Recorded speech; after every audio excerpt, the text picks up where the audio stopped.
Γεια σας, ονομάζομαι Γκατζής Στέφανος. Σήμερα θα κάνουμε τα πρώτα μας βήματα στον κόσμο των αλγορίθμων. Ίσως η λέξη αλγόριθμος θα σας φαίνεται δύσκολη ή κάτι που αφορά μόνο τα μαθηματικά και υπολογιστές.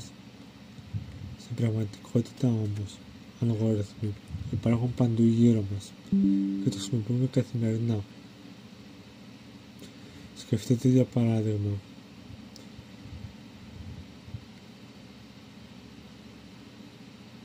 όταν ακολουθούμε μια συνταγή μαγειρικής, όταν ρυθμίζουμε το πλυντήριο και πατάμε τα κουμπιά με μια συγκεκριμένη σειρά, όταν ψάχνουμε κάτι στο διαδίκτυο και ακολουθούμε συγκεκριμένα βήματα, όλα αυτά είναι αλγόριθμοι. Στο σημερινό βίντεο θα δούμε τι είναι ένας αλγόριθμος, ποια είναι χαρακτηριστικά του, γιατί είναι σημαντικός, πώς συνδέεται με το προγραμματισμό και πώς μπορούμε να τον περιγράψουμε με διαγραμματορίες και ψευδοκώδικα. Ας ξεκινήσουμε. Έννοια και χαρακτηριστικά αλγορίθμου. Τι είναι αλγόριθμος? Αλγόριθμος είναι μια πεπερασμένη και σαφώς καθορισμένη ακολουθία εντολών που όταν εκτελεστεί σωστά οδηγεί στη λύση ενός προβλήματος. Αυτό σημαίνει δύο πράγματα. Πρώτον, ότι ο αλγόριθμος έχει αρχή και τέλος. Δεν μπορεί να είναι άπειρος. Δεύτερον, ότι κάθε βήμα πρέπει να είναι ξεκάθαρο και χωρίς ασάφειες.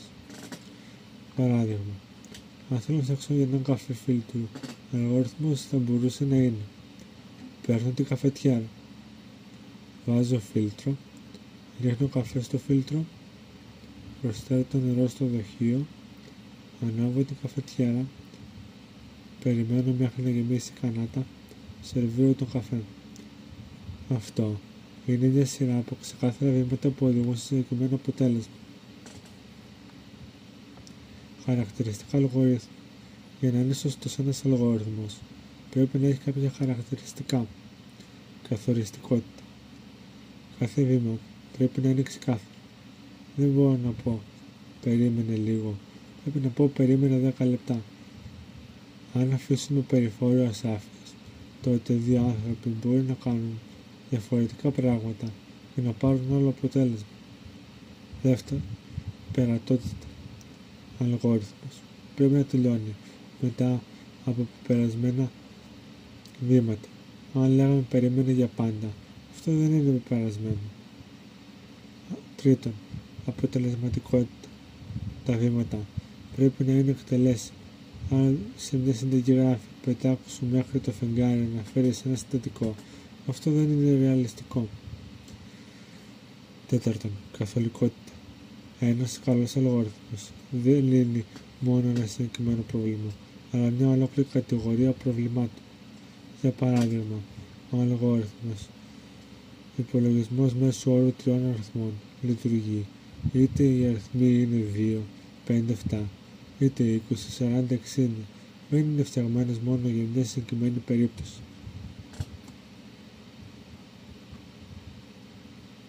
Σημασία αλγορίθμου. Γιατί όμως είναι τόσο σημαντική η αλγόριθμη? Γιατί βρίσκονται παντού. Στη τεχνητή νοημοσύνη που μας προτείνει βίντεο και μουσική, στις μηχανές αναζήτησης που βρίσκουν πληροφορίες μέσα σε δισεκατομμύρια σελίδες, στα social media που αποφασίζουν τι θα δούμε πρώτα στο feed μας, στις τράπεζες, στα GPS και στις online αγορές. Χωρίς αλγόριθμους, η τεχνολογία δεν θα λειτουργούσε έτσι όπως το γνωρίζουμε.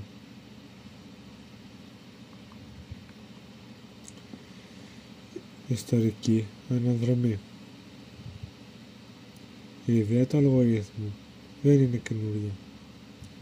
Από την αρχαιότητα, οι μαθηματικοί, όπως ο Ευκλήδης, είχαν περιγράψει διαδικασίες που σήμερα γνωρίζουμε ως αλγόριθμους.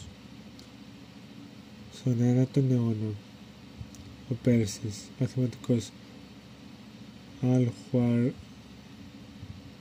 ορισμοί από το όνομα του οποίου προήλθε η λέξη αλγόριθμος ανέπτυξε μεθόδους υπολογισμών.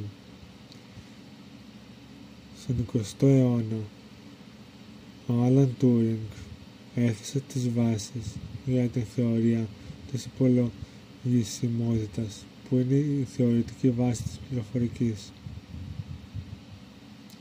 Έτσι, από τα αρχαία χρόνια μέχρι σήμερα, οι αλγόριθμοι εξελίχθησαν και έφτασαν να γίνουν η καρδιά της σύγχρονης τεχνολογίας. Η σχέση του αλγόριθμου με τον προγραμματισμό. Οι αλγόριθμοι είναι η βάση κάθε προγράμματος. Όταν γράφουμε κώδικα σε οποιαδήποτε γλώσσα προγραμματισμού, στην πραγματικότητα υλοποιούμε έναν αλγόριθμο. Αν ο αλγόριθμος δεν έχει σχεδιαστεί σωστά, τότε και το πρόγραμμα δεν θα δουλέψει σωστά. Γι' αυτό οι προγραμματιστές πρώτα σχεδιάζουν τον αλγόριθμο και μετά γράφουν τον κώδικα. Τρόποι περιγραφής αλγορίθμου. Υπάρχουν διάφοροι τρόποι για να περιγράψουμε έναν αλγόριθμο, οι οποίοι είναι: πρώτον, με φυσική γλώσσα, απλά λόγια, όπως κάναμε με απλά λόγια. Με διαγράμματα ροής χρησιμοποιούμε σχήματα για να δείξουμε τα βήματα. Με ψευδογλώσσα, ένας συνδυασμός φυσικής γλώσσας και στοιχείων προγραμματισμού. Με πραγματική γλώσσα προγραμματισμού, εδώ εφαρμόζουμε πιο αυστηρούς κανόνες και γράφουμε κώδικα που εκτελείται στον υπολογιστή. Κάθε τρόπος έχει τα πλεονεκτήματά του. Η αρχή, η φυσική γλώσσα, είναι η πιο κατανοητή. Όσο προχωράμε όμως, τα διαγράμματα, ο ψευδοκώδικας μας βοηθούν να οργανώσουμε καλύτερα την σκέψη μας.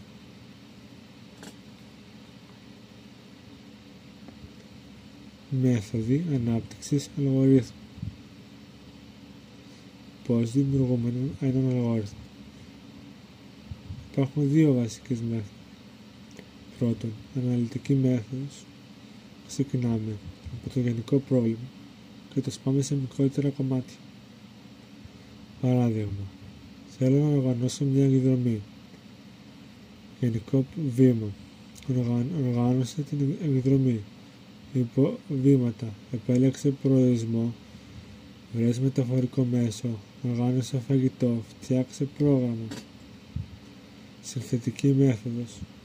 Ξεκινάμε με μικρές γνωστές λύσεις και τις συνδυάζουμε για να φτιάξουμε τον πλήρη αλγόριθμο. Παράδειγμα, ξέρω πώς να βρίσκω το κόστος μεταφοράς, ξέρω πώς να βρίσκω το κόστος διαμονής, τα ενώνω και φτιάχνω έναν αλγόριθμο που υπολογίζει το συνολικό κόστος εκδρομής. Στην πράξη, συνήθως χρησιμοποιούμε ένα συνδυασμό και των δύο μεθόδων. Διαγράμματα ροής. Αν περάσουμε τώρα στους τρόπους αναπαράστασης. Πρώτος τρόπος, διαγράμματα ροής. Τα διαγράμματα ροής είναι οπτικές αναπαραστάσεις των αλγορίθμων. Χρησιμοποιούν σχήματα για να δείξουν τα βήματα και τις αποφάσεις. Τα βασικά σχήματα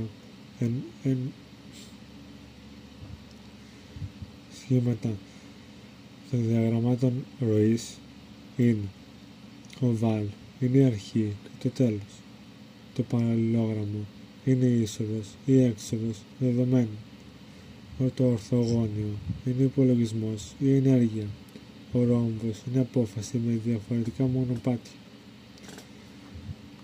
Βέλη είναι η ροή του προγράμματος. Παράδειγμα, έλεγχος αν ένας αριθμός είναι άρτης ή περιττός. Αρχή, διάβαση αριθμών.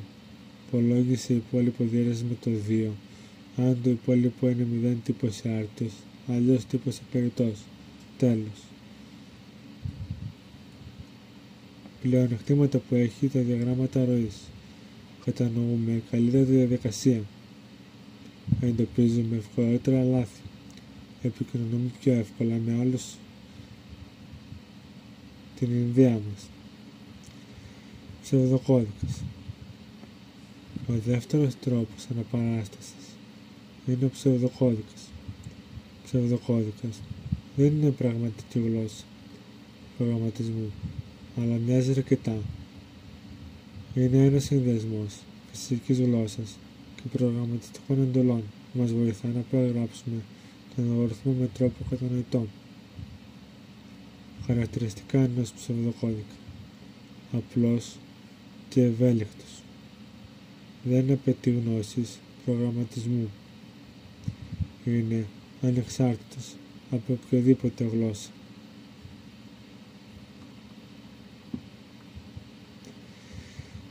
Για τη σύνταξη ενός ψευδοκώδικα χρησιμοποιούμε εντολές εκτέλεσης,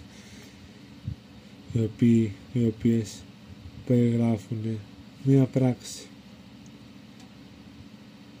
Δεύτερον, χρησιμοποιούμε συνθήκες ή if-else, με τις οποίες παίρνουμε αποφάσεις. Υπάρχουν και επαναλήψεις, for, while. Αυτές επαναλαμβάνουμε βήματα μέχρι να ισχύει μια συνθήκη.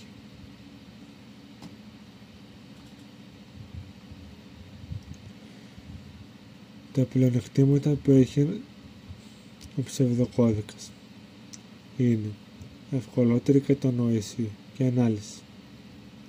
Δεν έχει αυστηρούς κανόνες, άρα μειώνονται και τα λάθη.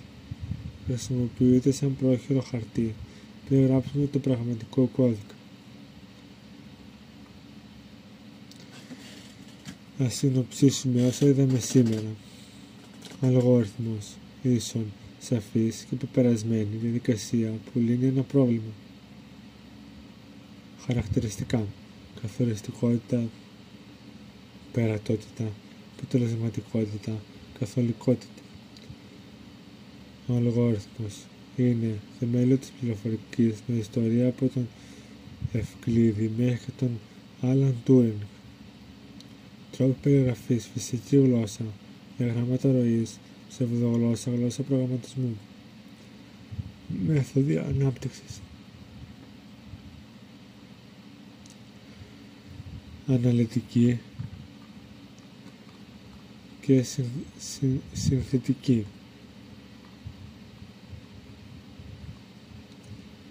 Διαγράμματα ροής, οπτική απεικόνηση με σχήματα. Ψευδοκώδικας, εύκολη περιγραφή με ημιπρογραμματιστική μορφή.